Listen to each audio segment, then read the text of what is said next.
సాయిరాం. బాబా భక్తులందరికీ కూడా నమస్కారం అండి. అందరూ కూడా సుఖంగా సంతోషంగా ఎప్పుడూ కూడా ఆనందంగా ఉండాలి అని చెప్పి బాబాగారి తరపున నేను కూడా మనస్ఫూర్తిగా కోరుకుంటున్నాను. ఈరోజు మన వీడియో ఏంటి అంటే కనుక, తల్లి ఎక్కువగా ఆలోచిస్తున్నావు కదా, అయితే వెంటనే ఈ విషయం గురించి నువ్వు తెలుసుకోవాలి. అప్పుడే నీ జీవితం ఏదైతే ఉంటుందో అది బంగారు బాటలో నడుస్తుందమ్మా అని చెప్పి ఒక మంచి సందేశాన్ని బాబాగారు మన ముందుకు తీసుకొని వచ్చారండి. మరి బాబాగారి సందేశం ఏదైనా కానీ మన భవిష్యత్తుకు ఒక గొప్ప పునాది అని చెప్పి మనందరికీ కూడా తెలిసిన విషయమే కదా.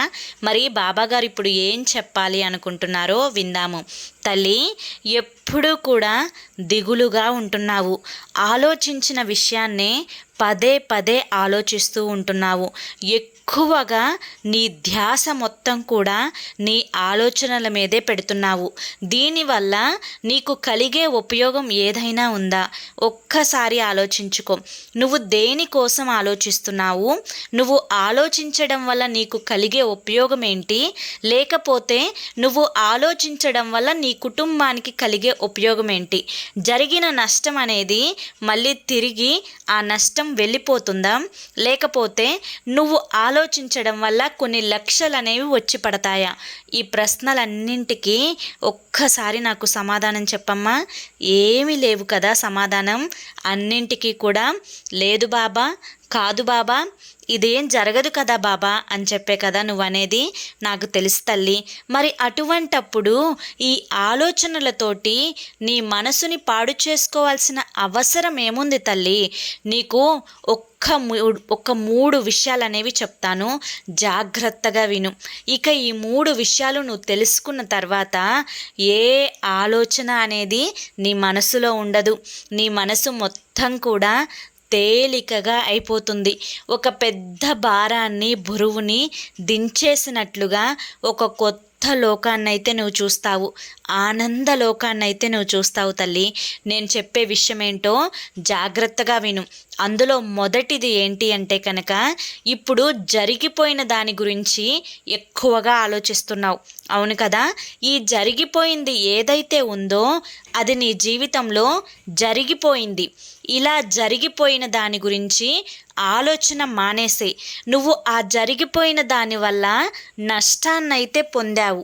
అవును కదా. మరి ఆ నష్టం ఏ కారణం వల్ల వచ్చింది అని చెప్పి ఆలోచించావా? సరే తల్లి, ఇప్పుడు ఆ నష్టం ఏ కారణం చేత వచ్చింది అని చెప్పి నువ్వు తెలుసుకున్నావు. మరి తెలుసుకున్నప్పుడు మళ్ళీ ఇంకోసారి ఆ పనిని ప్రారంభించినప్పుడు ఈ నష్టం ఇందుకే వచ్చింది అని చెప్పి అక్కడ జీవితం నీకు ఒక పాఠాన్ని నేర్పింది. ఏ తప్పు చేస్తే ఈ బాధని నువ్వు అనుభవిస్తున్నావో ఆ తప్పు మళ్ళీ చేయకూడదు అని చెప్పి కూడా తెలిపింది. మరి అటువంటప్పుడు బిడ్డ, ఒక్క విషయం చెప్తాను. జీవితం మనకి ఎప్పటికప్పుడు కూడా గెలుపులో కంటే కూడా ఓటమిలో మనం ఎక్కువ పాఠాలు అనేవి నేర్చుకుంటూ ఉంటాము. అదేవిధంగా నువ్వు ఆ తప్పును చేసినప్పుడు, నీవు దేనివల్ల ఈ కష్టం వచ్చింది అని చెప్పి నీకు తెలిసినప్పుడు, ఇక నువ్వు ఆ భవిష్యత్తులో నీకు ఇప్పుడు జరిగిపోయిన కాలం ఏదైతే ఉందో ఇకపై దాన్ని, ఆ తప్పుని కూడా నీ భవిష్యత్తులో చేయకుండా ఉండు. అప్పుడు ఇప్పుడు నువ్వు పడే కష్టం ఏదైతే ఉందో అది భవిష్యత్తులో పడకుండా ఉంటావు. అయిపోయింది కదా. ఇప్పుడు నువ్వు జరిగిపోయిన దాని గురించి ఆలోచన వదిలేసేసి ఇప్పుడు నీకు జరగాల్సింది ముఖ్యం. అంటే నువ్వు ఇప్పుడు ప్రస్తుత కాలంలో ఉన్నావు. ఈ ప్రస్తుత కాలంలో ఇప్పుడు నువ్వు రేపు ఏం జరుగుతుంది, రేపు ఎలా జరుగుతుంది, రేపు ఇది చూసి వాళ్ళు ఏమనుకుంటారు, లేకుంటే రేపు నా బిడ్డల భవిష్యత్తు ఎలా ఉంది, నా భవిష్యత్తు ఎలా ఉంది, నా పరిస్థితి ఏంటి, ముందు ముందు నా జీవితం ఏంటి అని చెప్పి ఆలోచిస్తున్నావు కదా. ఇక రెండో విషయానికి వద్దాం తల్లి. నీ భవిష్యత్తు ఏంటి అన్న క్వశ్చన్ మార్కు నీ మనసులో చాలా ఎక్కువగా ఉంది. అయితే నీ భవిష్యత్తు గురించి నువ్వు తెలుసుకోవాలి అంటే కనుక ముందు నువ్వు ఇప్పుడు ప్రస్తుత కాలం గురించి తెలుసుకోవాలి. ఒకసారి నువ్వు నష్టపోయినప్పుడు మళ్ళీ ఆ తప్పుని చేయకూడదు అని చెప్పి నీకు అర్థమైనప్పుడు ఇక ఆ తప్పు ఎప్పుడూ కూడా చేయు. ఒక పాఠం అయితే నేర్చుకున్నావు కదా.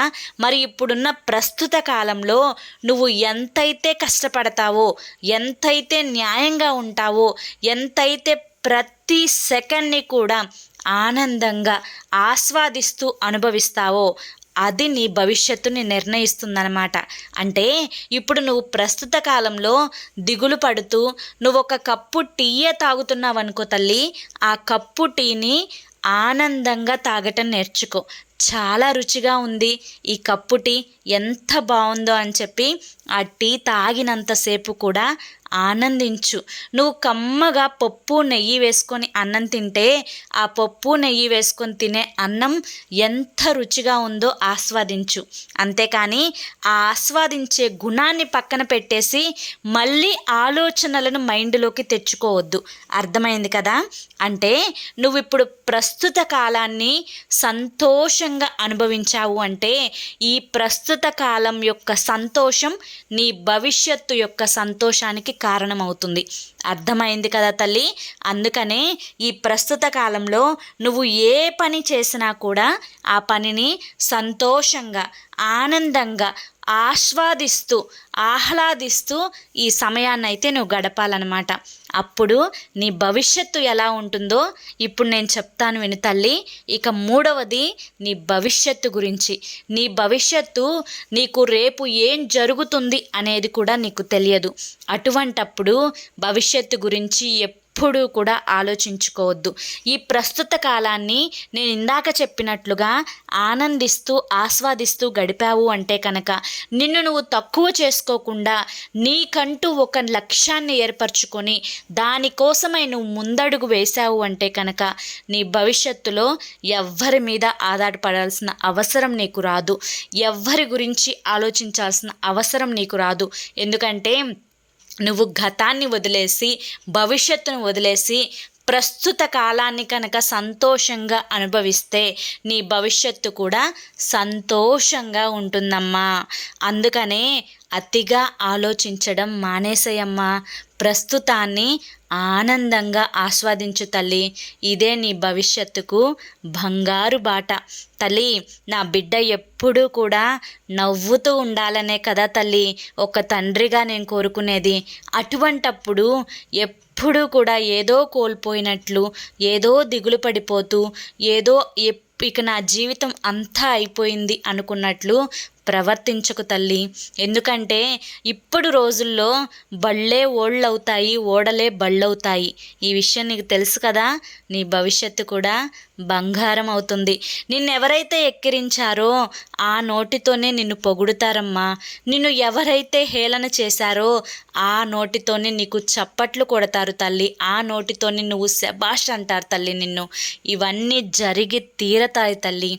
ఇక దేని గురించి ఆలోచించకు, అన్నీ జరుగుతాయి. నువ్వు ఏది అనుకున్నా, ఏది కోరుకున్నా కూడా తప్పక అది నీ పాదాల చెంత ఉంటుంది.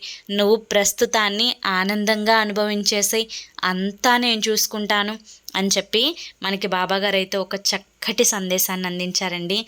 ఎంత చక్కటి సందేశమో కదా. మనకి ఈ ఒక్క మాట చాలు మన మనసులో ఉండే బరువు, బాధ, కష్టం, సుఖం అన్నీ కూడా వెళ్ళిపోయి ఇప్పుడు ప్రస్తుతం మనం ఏం చేస్తున్నాము, ఈ సెకండ్ని, ఈ క్షణాన్ని, ఈ గంటని, ఈ రోజుని ఆనందిస్తే కనుక భవిష్యత్తు అంతా ఎంతో అందంగా ఉంటుంది కదా. ఆ అందమైన భవిష్యత్తునే బాబాగారు మనకి ప్రసాదించాలి అని చెప్పి అంటున్నారనమాట. మరి దాన్ని సంతోషంగా స్వీకరించి ఆనందంగా జీవితాన్ని గడుపుదాం. మరి బాబాగారి యొక్క సందేశం మీకు నచ్చింది అనిపిస్తే ఒక చిన్న లైక్ ఇవ్వండి ఫ్రెండ్స్. మొదటిసారి కొత్తగా మన ఛానల్లోకి వస్తే మన సాయి పిలుపు ఛానల్ని సబ్స్క్రైబ్ చేసుకొని సపోర్ట్ చేయండి. మరి రేపు బాబా సందేశంతో తప్పక కలుసుకుందాం మళ్ళీ. అంతవరకు బాబా ఆశీస్సులు మీపై ఉండాలి అని చెప్పి మనస్ఫూర్తిగా కోరుకుంటూ సర్వేజన సుఖినో భవంతు. ఓం సాయిరామ్.